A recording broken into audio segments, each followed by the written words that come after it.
Bon. Ça nous aura pas échappé la semaine dernière, Sébastien Vettel a annoncé sa retraite. Mais à peine le temps de se remémorer sa carrière que le marché des transferts s'agite. Il sera remplacé l'an prochain par Fernando Alonso. Et on peut dire que personne n'a vu venir celle-là. Donc allez, c'est parti, analysons ce mariage aussi improbable que forcé. Donc on va commencer par une rapide remise en contexte des faits. Comme je l'ai annoncé, Fernando Alonso a rejoint Aston Martin pour la saison 2023. Il avait annoncé en amont des négociations avec Alpine que ces négociations seront très rapides. Soit il a ce qu'il veut, il reste, soit il a pas ce qu'il veut, et il part. Résultat, vous l'aurez compris, il a peu ce qu'il veut. En effet, Alpine lui proposait qu'1 an de contrat, alors que lui, il voyait au minimum 2 et plus. Donc on peut dire clairement que le timing et la manière dont ça a été annoncé est un peu vache pour toute l'écurie Alpine, parce qu'il a dit qu'il avait signé chez personne, et le lendemain, tout le monde l'apprend par la presse. Donc bon, du Fernando Alonso quoi. Donc Aston Martin, on a été tous surpris au début, j'ai cru un fake, mais non, c'est bien la vérité. Alors pourquoi cette écurie? Et bah probablement parce que c'est la seule écurie qui était capable de proposer à Alonso ce qu'il voulait.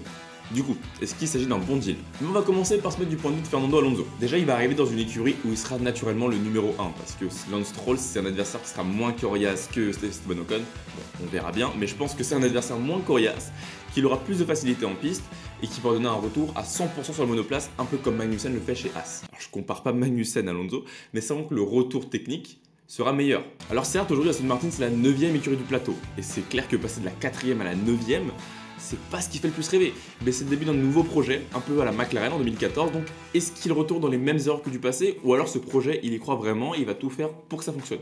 C'est une question aussi de motivation, hein, on peut se dire qu'à 41 ans, quand même, se lancer dans un projet long terme comme ça sur 5 ans ou plus, c'est un peu ce que Sébastien Vettel a tenté, au final il a coupé court. Je pense qu'il a la motivation, sinon à 41 ans il aurait accepté l'année de contrat de Alpine, il serait allé ensuite voir ailleurs. Là il doit se sentir prêt à se donner encore 2, 3, 4 ans maximum, pour tenter d'aller chercher un nouveau titre. Ça n'a pas fonctionné chez Alpine ces 2 dernières années, alors pourquoi pas chez Aston. Donc c'est clair, comme je disais, de passer de la 4ème à la 9ème, c'est peut-être pas le bon move, mais est-ce qu'au final ce contrat c'est pas plutôt une aubaine pour lui? Non, parce que si Alpine ne voulait lui donner qu'une seule année de contrat, c'est qu'il y a bien une raison, c'est qu'il voyait pas en long terme sur lui. Donc Alonso, il savait que l'aventure allait s'arrêter chez lui dès l'année suivante. Il fallait qu'il trouve une porte de sortie.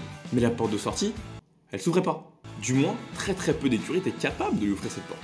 Parce que si on fait un rapide tour, la première écurie que j'aurais pu voir, c'est Williams. Parce que d'un côté, il y a Alexander Albon qui va s'inscrire dans le long terme, qui est un bon pilote, une bonne référence, et à côté, le baquet de Latifi, il la laisse libérer. Donc pourquoi pas se lancer dans ce nouveau projet? Williams a peut-être besoin d'une nouvelle tête de gondole, d'un pilote expérimenté, mais du côté d'Alonso, c'est peut-être pas un très bon projet sportif, tant il a l'air d'être long terme. À côté d'Albon, ils vont peut-être mettre un Logan Sargent en Formule 2, donc 2 pilotes jeunes, pour construire sur l'avenir. Alonso, il représente plus trop l'avenir, plus le passé. Si on enchaîne maintenant avec Alfa Romeo, il y a zéro intérêt, ils ont Valtteri Bottas en leader, et à côté, ils ont un John Rookie Guan Yu Zhou, qui si ça fonctionne pas, ils ont encore Théo Pourchaire derrière. Donc pareil, Alfa Romeo, zéro intérêt. Ensuite, on a quoi? On a AlphaTauri, pas du tout la philosophie de la maison, hein, AlphaTauri c'est les jeunes de la filière, on prend pas des vieux scars. Enfin, il y a Haas, le problème c'est que c'est pas trop la stabilité chez eux, et s'ils ont pas gardé Magnussen et Grosjean, c'est pour les problèmes financiers. Donc qu'est-ce qu'ils vont se fourrir avec un gros salaire à la Fernando Alonso, alors qu'ils viennent de récupérer, ils ont un Mick Schumacher assez jeune, ils vont tout faire pour le prolonger, je pense, parce qu'il représente quand même l'avenir et c'est quand même un grand nom niveau marketing, donc pas la peine de se foutre à Alonso. Et l'autre Magnussen, il fait déjà un bon retour technique. Donc dans l'idée, Alonso, il avait pas trop d'autres portes de sortie que Aston Martin, qui est le nouveau projet de la grille, qui est une écurie qui a besoin d'une tête d'affiche comme lui. C'était le mariage parfait. Improbable, mais parfait. Donc si maintenant on se met du côté d'Aston Martin, est-ce que ce serait pas eux les grands gagnants du deal? Comme j'ai dit, récupère un pilote qui va leur donner un retour technique parfait sur la monoplace. Je doute que Stroll est capable de faire ça. Il a encore la motivation et il donne tout ce qu'il peut dans la monoplace. Ce qui fait qu'aujourd'hui il est encore très performant et c'est l'un des meilleurs pilotes sur la grille. Et puis si on regardait, pour remplacer Vettel, ils avaient qui sur la grille? Alonso était l'un des seuls à être libre.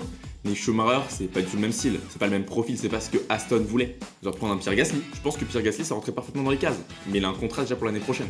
Et étant donné qu'ils n'ont pas de pilote en F2 à placer, fallait piocher ici. Et Fernando Alonso, vu que ça n'a pas fonctionné avec Alpine, bam, c'est le bon deal.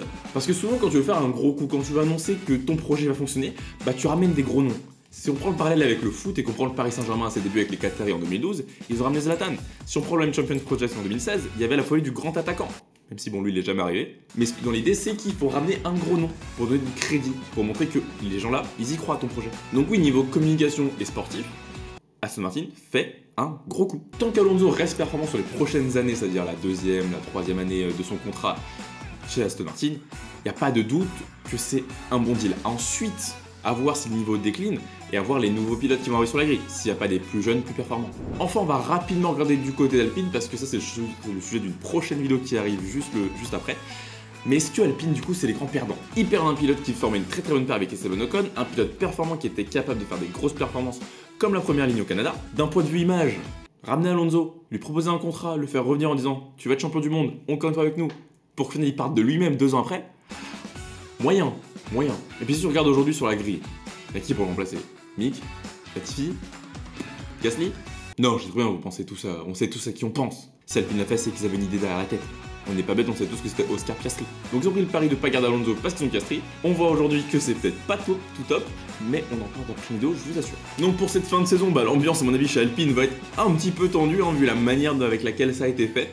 Parce qu'il faut pas oublier qu'il reste encore 10 Grands Prix, 9-10 Grands Prix à jouer, à rouler là. On est qu'à la mi-saison, donc attention les tensions. Est-ce que ça va quand même rester pro jusqu'au bout, tout donner pour remonter Alpine? Ou est-ce que Alonso, sachant qu'il va partir, va plus forcément donner au maximum, plus vraiment aider? On sait pas. Ça serait quand même marrant qu'ils s'envoient des tirs en interview toute l'année, ça va donner un peu de piment. Donc voilà, c'est ce que j'ai à dire sur le transfert de Fernando Alonso, qui est le début du domino des transferts de cette saison. Hâte de voir ce que ça va donner la suite pour Alpine, et on se retrouve dans la prochaine vidéo. Je vous dis à la prochaine, c'était Georges F1, salut!